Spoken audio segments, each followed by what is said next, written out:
Pernahkah Anda merasa tidak nyaman di perut bagian atas, seperti perih, mulas, atau kembung? Mungkin Anda mengalami dispepsia. Yuk kita bahas lebih dalam tentang apa itu dispepsia, penyebabnya, dan juga cara mengatasinya bersama saya, Dr. Gama, hanya di channel Kata Dokter.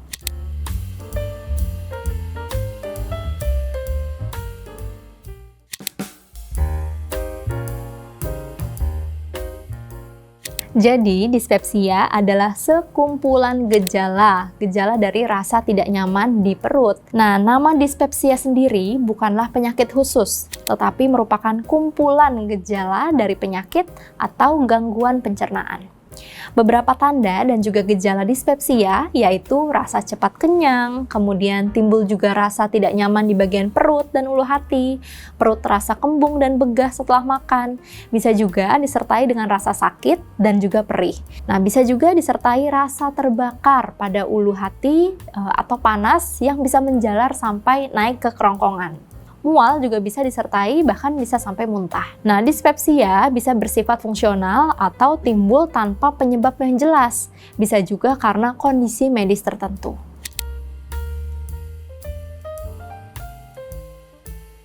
Nah, dispepsia merupakan kumpulan gejala yang lebih umum dan bisa termasuk berbagai ketidaknyamanan di perut tanpa adanya kerusakan pada dinding lambung. Sedangkan pada GERD atau Gastroesophageal Reflux Disease adalah kondisi di mana asam dari lambung yang terlalu tinggi mengalir naik kembali ke atas bahkan sampai ke kerongkongan yang bisa menyebabkan gejala seperti heartburn atau sensasi terbakar di area dada dan juga regurgitasi. Nah, GERD tadi adalah bentuk spesifik dari reflux dari asam lambung. GERD sendiri mirip dengan gejala-gejala pada serangan jantung, jadi tentunya perlu diperhatikan dan dibedakan lebih lanjut agar tidak salah dalam mendiagnosis. Nah, lalu ada sakit MAH atau gastritis, yaitu peradangan atau iritasi yang terjadi karena kerusakan pada dinding atau mukosa lambung. Hal itu bisa disebabkan oleh infeksi dari Helicobacter pylori, bisa juga karena penggunaan dari obat-obat antiinflamasi non-steroid dalam jangka waktu panjang, konsumsi makanan asam atau pedas yang berkelanjutan, bisa juga karena konsumsi alkohol berlebih. Nah, sakit MAH atau gastritis tadi biasanya lebih erat berkaitan dengan kerusakan jaringan atau mukosa dari dinding lambung.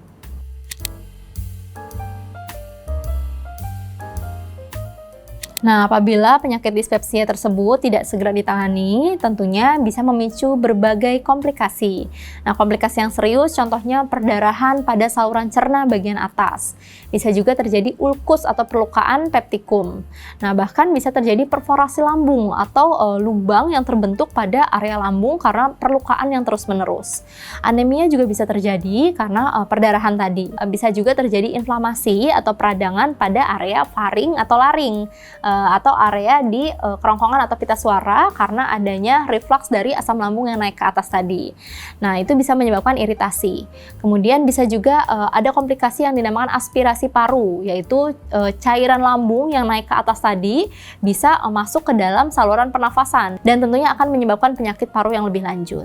Nah, apabila GERD atau kenaikan dari asam lambung itu terjadi terus-menerus dan menyebabkan iritasi dari esofagus yang dalam jangka waktu lama, itu bisa menimbulkan lesi prakanker atau lesi yang lama-lama akan muncul menjadi kanker. Nah, itu beberapa komplikasi yang timbul jika timbul gejala-gejala di atas atau muncul gejala seperti muntah disertai dengan darah atau mungkin BAB yang disertai dengan warna kehitaman. Tentu perlu dicurigai adanya perdarahan dari lambung dan perlu dilakukan pemeriksaan agar dapat penanganan yang segera karena termasuk dalam kondisi emergensi. Yang pertama tentunya harus tentukan dulu dengan diagnosa yang pasti. Nah, diagnosa ini bisa dilakukan dengan melakukan pemeriksaan fisik terlebih dahulu dan juga menanyakan tentang riwayat medis untuk menentukan sebenarnya penyebab apa yang terjadi. Nah, kemudian perlu juga dilakukan pemeriksaan tambahan seperti endoskopi dengan cara memasukkan selang yang berisi kamera ke dalam saluran pencernaan sampai ke lambung. Nah, kemudian pengobatan dispepsia tentunya harus disesuaikan dengan penyebabnya dan juga tingkat tingkat keparahannya. Nah, dokter akan menyarankan teman-teman untuk melakukan pola hidup sehat seperti makan makanan yang sehat, kemudian sedikit demi sedikit harus dikunyah sampai lembut agar teksturnya halus sebelum menelannya dan masuk ke dalam lambung.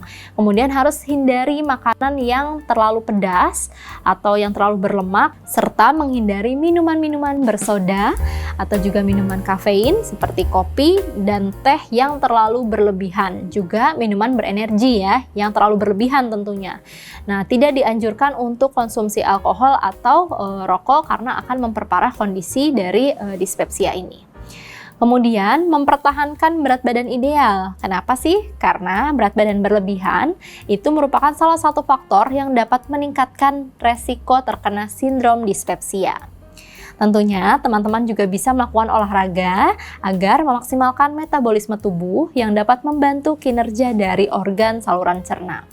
Nah, stres berlebih juga dapat menyebabkan peningkatan produksi asam lambung, sehingga memicu munculnya gejala sindrom dispepsia tadi. Oleh karena itu, teman-teman harus pandai dalam mengelola stres ya. Nah, lambung itu juga perlu waktu beberapa lama untuk mencerna makanan. Jadi apabila teman-teman sudah makan, jangan langsung berbaring atau tiduran. Berikan waktu sekitar 2-3 jam baru bisa melakukan posisi berbaring atau tidur.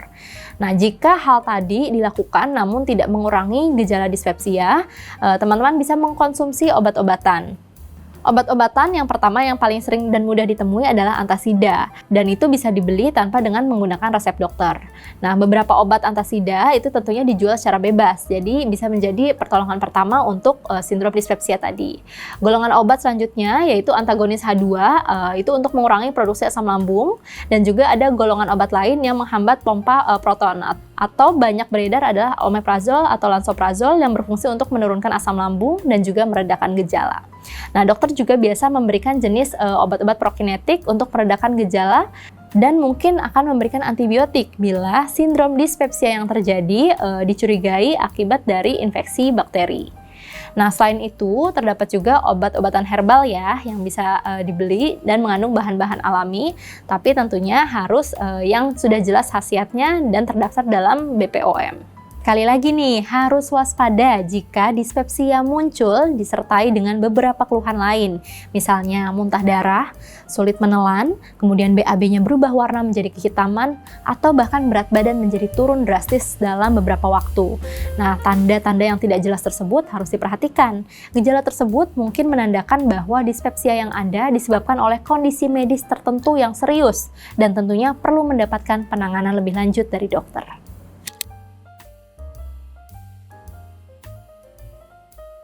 Nah, sebenarnya tadi sudah dijelaskan ya. Yang pertama yaitu mengkonsumsi makanan dengan gizi seimbang, dengan kandungan serat yang tinggi, dan juga rendah lemak tentunya. Hindari makanan yang terlalu pedas atau bahkan terlalu manis. Nah, makanlah dengan perlahan dengan mengunyah makanan dengan baik, dan hindari makan terlalu banyak atau berlebihan.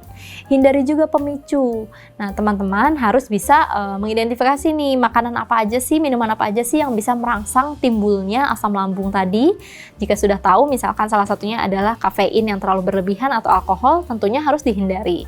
Nah, bisa juga untuk mengelola stres. Kenapa? Karena pada saat stres, asam lambung tentunya akan meningkat. Nah, kondisi peningkatan asam lambung tadi akan berkorelasi dengan peningkatan dari sindrom dispepsia. Jadi tentunya harus pandai dalam mengelola stres dengan baik. Istirahat yang cukup tentunya agar tubuh menjadi tetap rileks dan sehat. Dan jangan lupa untuk mengkonsumsi air putih yang cukup, minimal 2 liter sehari. Dispepsia dapat ditangani dengan baik dan meningkatkan kualitas hidup. Jangan ditahan-tahan ya Sobat Kata Dokter. Apabila mendapatkan gejala seperti dispepsia tadi, tentunya harus langsung berkonsultasi dengan tenaga medis atau dokter. Mencegah lebih baik daripada mengobati ya Sobat Kata Dokter. Dengan menghindari makanan pemicu, mengelola stres dengan baik, dan juga menjaga berat badan ideal, teman-teman bisa mengurangi resiko terjadinya dispepsia. Sekalian deh, jangan lupa untuk berikan emoji ini di kolom komentar, biar dokter tahu kalau kamu sudah menonton video ini sampai habis. Kamu berhak sehat, jangan sampai sakit berlanjut. Saya Dr. Gama, kita bertemu lagi di episode berikutnya. Bye!